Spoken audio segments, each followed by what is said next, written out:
سندھ حکومت کو green line اور اورنج لائن BRT کا باضابطہ کنٹرول 10 مارچ کو ملے گا۔ سینئر وزیر شرجیل انعام میمن کی زیر صدارت سندھ ماس ٹرانزٹ اتھارٹی بورڈ کا 14واں اجلاس۔ سندھ ماس ٹرانزٹ اتھارٹی بورڈ نے کنٹرول سنبھالنے کی منظوری دے دی۔ شرجیل انعام میمن کہتے ہیں عوام کو جدید اور آرام دہ سفری سہولیات کی فراہمی کے لیے کوشاں ہیں، مزید اصلاحات لائیں گے۔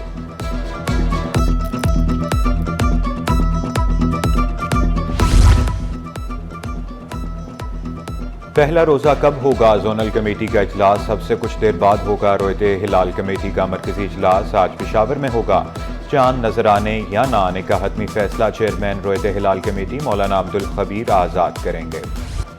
سرکاری کالجز کے طلباء کی انوکھی منطق، انٹرمیڈیٹ کے امتحانات سر پر آ پہنچے، کالج میں تعلیم کے بجائے کوچنگ سینٹرز میں کورس مکمل کرنے کو ترجیح دینے لگے۔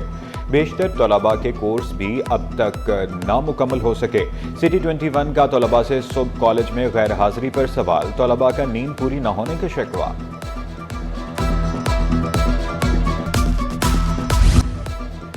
جدت کے بغیر ترقی ممکن نہیں، وزیراعلیٰ سندھ کا سول سرونٹس کو جدید مہارتوں سے آراستہ کرنے پر زور۔ کہا سندھ کی ترقی اور چیلنجز سے نمٹنے کے لیے سول سرونٹس بھرپور کردار ادا کریں گے۔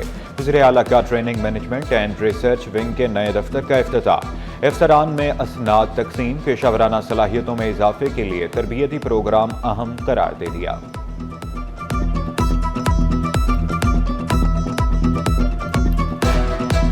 ہم خواتین کو فری آف کاسٹ اسکوٹر بھی دیں گے اور free of cost pink colour کا ان کو ہیلمٹ بھی دیں گے۔ جن خواتین کے پاس لائسنس نہیں ہے، SMTA سندھ ماس ٹرانزٹ اتھارٹی جو ہے، ہم ان کو فری آف کاسٹ ٹریننگ بھی دے رہے ہیں۔ اس وقت بھی کوئی 1,40,000 پلس جو ہے وہ اسٹاک ایکسچینج کے پوائنٹس ہیں، تو یہ ایک بہت اچھے خوشائن بات ہے۔ انٹرنیشنل انویسٹرز کا اور لوکل انویسٹرز کا اعتماد بڑھ رہا ہے، تو یہ پاکستان کے لوگوں کے لیے اچھی خبر ہے، اسٹاک ایکسچینج کے لیے اچھی خبر ہے، کاروباری حضرات کے لیے اچھی خبر ہے۔ خواتین کے لیے بڑی خوشخبری، سندھ حکومت کا پہلے مرحلے میں 1,000 پنک سکوٹیز دینے کا اعلان۔ سکوٹیز کے ساتھ ساتھ پنک ہیلمٹ اور ٹریننگ بھی دی جائے گی۔ شرجیل انعام میمن کہتے ہیں ہر طبقے کے لیے سوچنا ہماری ذمہ داری ہے۔ 21 لاکھ خاندانوں کو گھر بھی بنا کر دے رہے ہیں، ہر ماہ 50,000 گھر بن رہے ہیں۔ ملک میں سرمایہ کاری بڑھنے پر خوشی کا اظہار، پاکستان اسٹاک ایکسچینج میں لسٹنگ تقریب میں شرکت، گھنٹہ بجا کر کاروبار کا آغاز کیا۔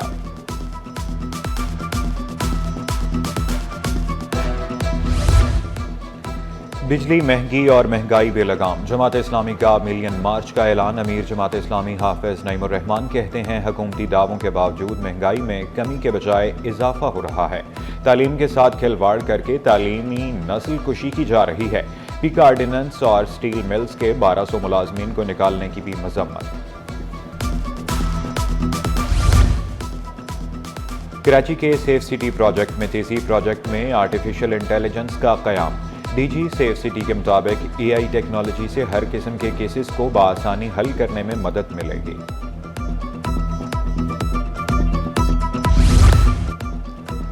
سندھ حکومت کا پارکنگ فیس ختم کرنے کا اعلان، سول اسپتال کراچی کے باہر پارکنگ کا ٹھیکہ ختم۔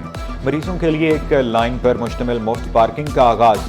ٹریفک پولیس نے مفت پارکنگ کو بھی کمائی کا ذریعہ بنا لیا، شہریوں کی گاڑیاں اٹھائی جانے لگی۔ واجبات کی عدم ادائیگی، نیو کراچی ٹاؤن ملازمین کا احتجاج 7ویں روز مؤخر۔ وائس چیئرمین شعیب بن ظہیر نے واجبات کی ادائیگی کی یقین دہانی کرائی تھی۔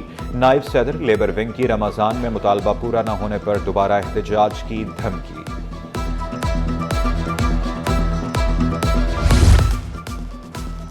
قیوم آباد کے PT برج پر ٹریفک حادثہ، موٹر سائیکل سوار کو بچاتے ہوئے واٹر ٹینکر حادثے کا شکار۔ حادثے میں موٹر سائیکل سوار زخمی، حادثے کے باعث کے برج پر گاڑیوں کی لمبی قطاریں، ٹریفک جام۔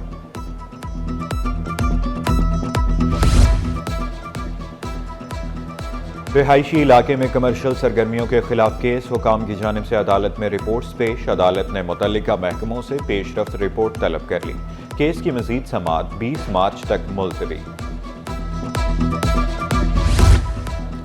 دھابیچی سے پمپنگ تو شروع ہو گئی مگر پانی کی سپلائی بحال نہ ہو سکی، بلک لائنوں سے پانی کی تقسیم میں مشکلات کا سامنا، چنیسر، صدر، کلفٹن، جنا اور لیاری ٹاؤن میں پانی نہ پہنچ سکا، بیشتر علاقوں کے شہریوں نے شکایات کے انبار لگا دیے۔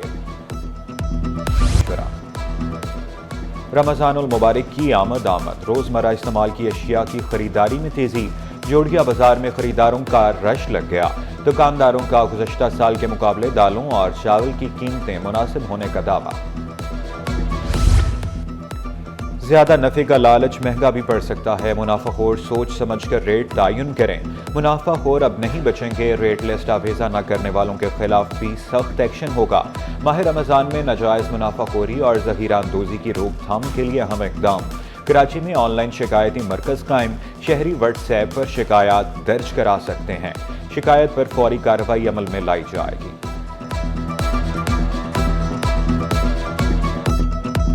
پاکستان کے کرکٹ فینس کے لیے خوشخبری، پی ایس ایل 10 کا آغاز 11 اپریل سے راولپنڈی میں ہوگا۔ کراچی 5 میچوں کی میزبانی کرے گا۔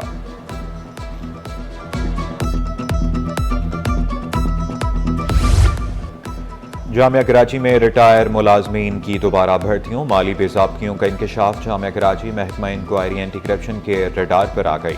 وائس چانسلر اور کنٹرولر امتحانات تحقیقات کی زد میں محکمہ انکوائری اینٹی کرپشن نے رجسٹرار سے ریکارڈ طلب کر لیا۔ محکمہ پولیس میں ترقی کے منتظر افسران کا انتظار ختم۔ 93 اے ایس آئیز کو اگلے عہدے پر ترقی دینے کے لیے فہرست بنا لی گئی۔ ایف آئی اے، اینٹی کرپشن اور دیگر اداروں کو مراسلہ جاری، ترقی کے لیے فہرست میں شامل افسران کی تفصیلات طلب۔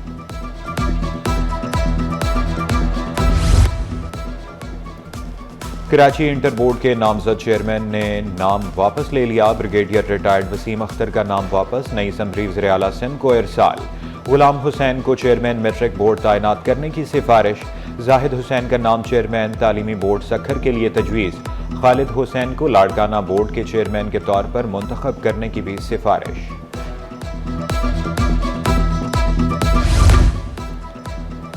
سیکرٹری کالجز سندھ آصف اکرام کی جناح گورنمنٹ کالج ناظم آباد آمد۔ آصف اکرام نے computer lab, cricket stadium, audio visual lab کا افتتاح کر دیا۔ کمپیوٹر لیب میں 16 جدید کمپیوٹر سسٹم موجود۔ سیکرٹری کالجز آصف اکرام نے کالج میں پودا بھی لگایا۔ سیکرٹری کالجز کی طلباء سے ملاقات، کھیلوں میں دلچسپی سے متعلق دریافت کیا۔ سرکاری کالج کے طلباء کا گورنر ہاؤس کا دورہ۔ گورنر ہاؤس کی تاریخی عمارت سمیت مختلف شعبہ اجات کا جائزہ لیا۔ طلباء نے امید کی گھنٹی بجا کر خوشی کا اظہار کیا۔ کراچی میں نئے سعودی قونصل جنرل تعینات، محمد ناصر نے بطور سعودی قونصل جنرل عہدے کا چارج سنبھال لیا۔ محمد ناصر 3 سال بطور قونصل جنرل ذمہ داریاں نبھائیں گے۔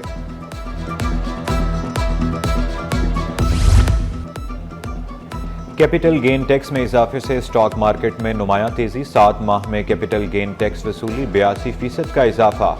ذرائع کے مطابق ٹیکس وصولی 15 ارب 73 کروڑ ڈالر تک جا پہنچی۔ اسٹاک مارکیٹ میں کاروبار کے دوران مثبت رجحان، 100 انڈیکس میں 187 پوائنٹس کا اضافہ، انڈیکس 1,13,971 کی سطح پر ٹریڈ۔ روپے کے مقابلے امریکی کرنسی کی قدر میں کمی، انٹر بینک میں امریکی ڈالر 12 پیسے سستا ہو کر 279 روپے 60 پیسے کا ہو گیا۔ اور شفقت اور رحم دلی کے پیکر عبدالستار ایدھی کا آج 97واں یوم پیدائش۔ عبدالستار ایدھی 28 فروری 1928 کو بھارت کے شہر بانٹوا میں پیدا ہوئے۔ دکھی انسانیت کی خدمت کا جذبہ لیے 1951 میں چھوٹے سے کمرے سے خدمت کا آغاز کیا۔ انسانیت کی بلا تفریق خدمت کرنے والے ایدھی ہر پاکستانی کے دل میں آج بھی زندہ ہیں۔